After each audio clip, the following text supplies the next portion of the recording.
So it's been really interesting to see how this year, it seems like amplifier companies are the savior of budget headphones and not headphone companies. Overpriced headphones are a plague right now, and lots of companies are producing products that are just simply priced too high and don't offer that good of performance.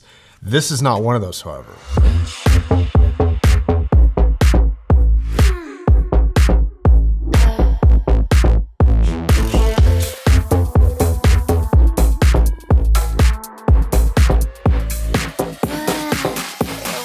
This headphone was sent out by FiiO. It's the FiiO FT1 and it's priced at $150. It is a fully closed back design and it is shockingly good for the money actually. It also comes with a banger accessories package providing 2 cables, a carry case, and pretty well built headphones. The build quality of this is pretty good, especially in terms of visual appearance wise. It's got a use of plastics, metals, and actual real wood cups. Though the hand feeling, I will say, does feel a little bit cheap. You definitely feel like it's a budget device. I'd say the build quality feels good for $150, but it would not pass the sniff test for $500, let's say. The ear cups actually look pretty big, but the actual ear pad area for your ear is not super great, and you will feel it a little bit on your ear.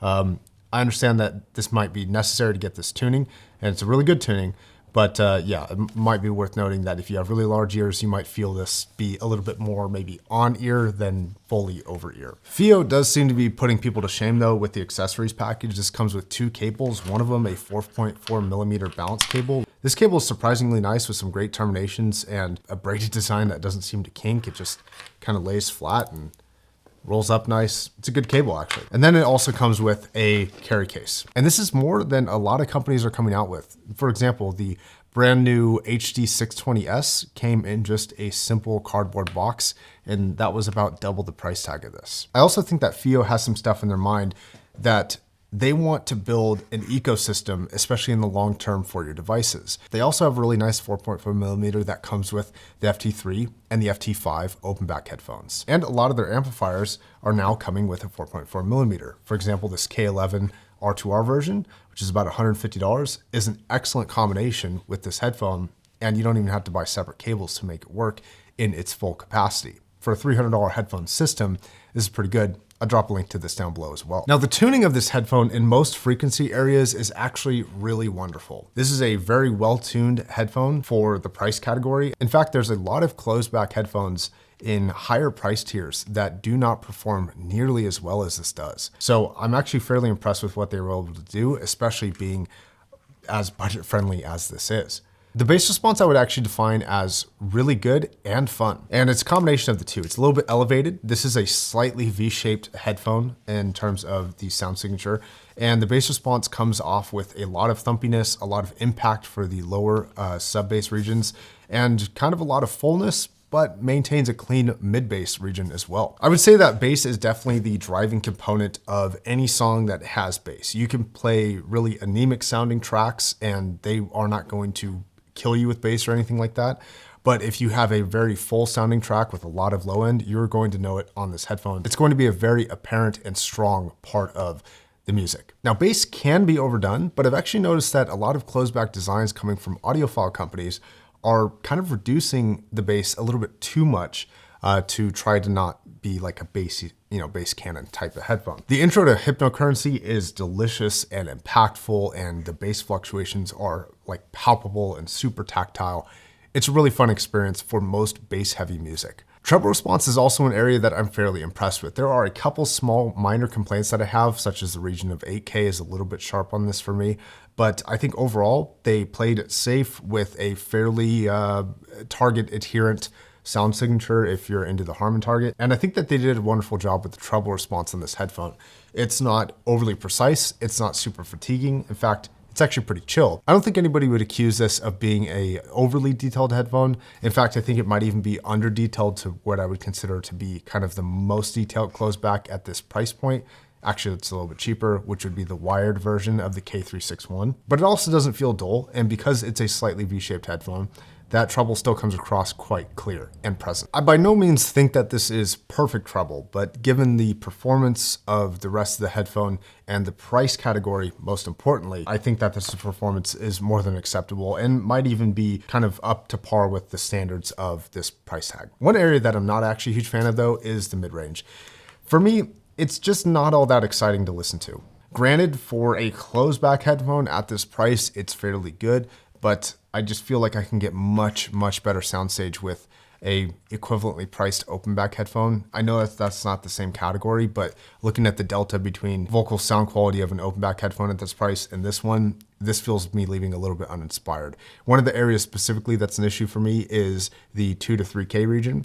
Now, typically an area that would be kind of a hot spot for me would be 3 to 4K. And I think that that crossover point in that 3K region is where I'm kind of developing the issue. This has a little bit of a shoutiness, a kind of sort of adjacent to a honk type sound to certain vocalists. Now, it's not triggered all the time, to be fair. In fact, most music avoids this completely, but on the right vocalists, they will trigger this often. A vocalist that I see this happen all the time to is someone like Adele. I think in a perfect world, I would do a slight reduction to 8K, 2.3K, and maybe a little bit of reduction in the mid bass and bring up the middle of the mid range just a hair to get a little bit more presence there because it is a little bit V-shaped as of now. I think that we're all still waiting for an actual good closed HC600 sounding headphone.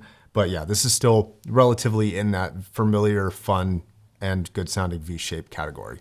I would also note that in this price category for closed, this is not bad performance. I would actually consider this to be on the upper end of vocal performance. I've heard some janky sounding closed back headphones for voices, and this does a pretty good job of seeming very clean, relatively honest, and fairly detailed. It's just not as push forward as I personally just prefer myself. That being said, there is one area of this headphone that I think needs the most improvement, and that is sound staging, because there is almost none.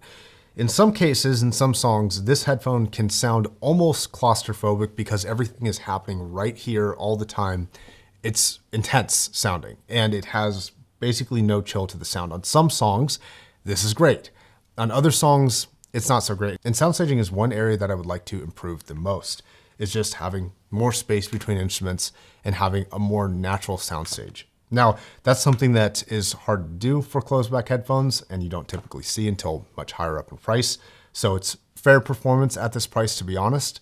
But yeah, I still think that these budget headphones have a little bit more room to do for soundstaging. It's not super good, and is one of the reasons why I don't really view this as a very good gaming headphone unless you're just playing like a single player game where soundstaging depth and the perfect, imaging isolation isn't as important. So this brings me to some comparisons and some recommendations. One of the headphones that is actually a little bit cheaper than this, but not as well built, is the K361 from AKG. I really like that headphone, but it's not nearly as well built. It's all plastic. It's also not as comfortable, and it doesn't have as good a bass response as this.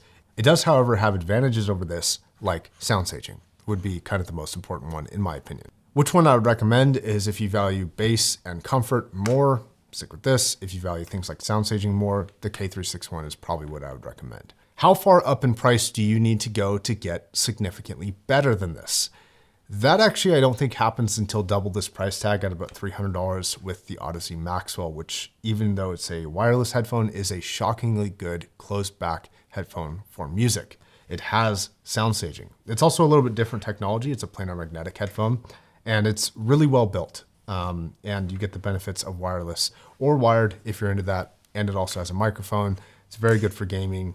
All around general use case of the Maxwell is great, but it's, again, literally double the price category. It offers a completely different feature set, but in my opinion, better total sound quality, but you have to pay for it. So the FT1 has entered a list of surprisingly good budget headphones that I didn't see coming.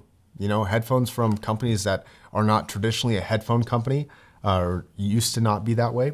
And now they're coming out with some of the best budget options available on the market today. So I'd love to know what you guys think about the FT1. I know it's a very popular headphone right now. A lot of people are buying it. I'm sure a lot of people are loving it. I'd also like to know what other budget headphones you'd like to see in the future. And I'd also like to start promoting a little bit of a giveaway that I'm going to be doing for some budget products, probably in the early to mid-December, sort of as like a holiday giveaway for some stuff that I'd like to just give away to you guys. The R2R FiiO is going to be there. The FT1 is going to be there, and a few other products. And I'll probably be doing that on Instagram, so make sure you drop a follow down below. Thanks for FiiO for sending this out. Thank you for watching, and I'll see you guys in the next video. Peace.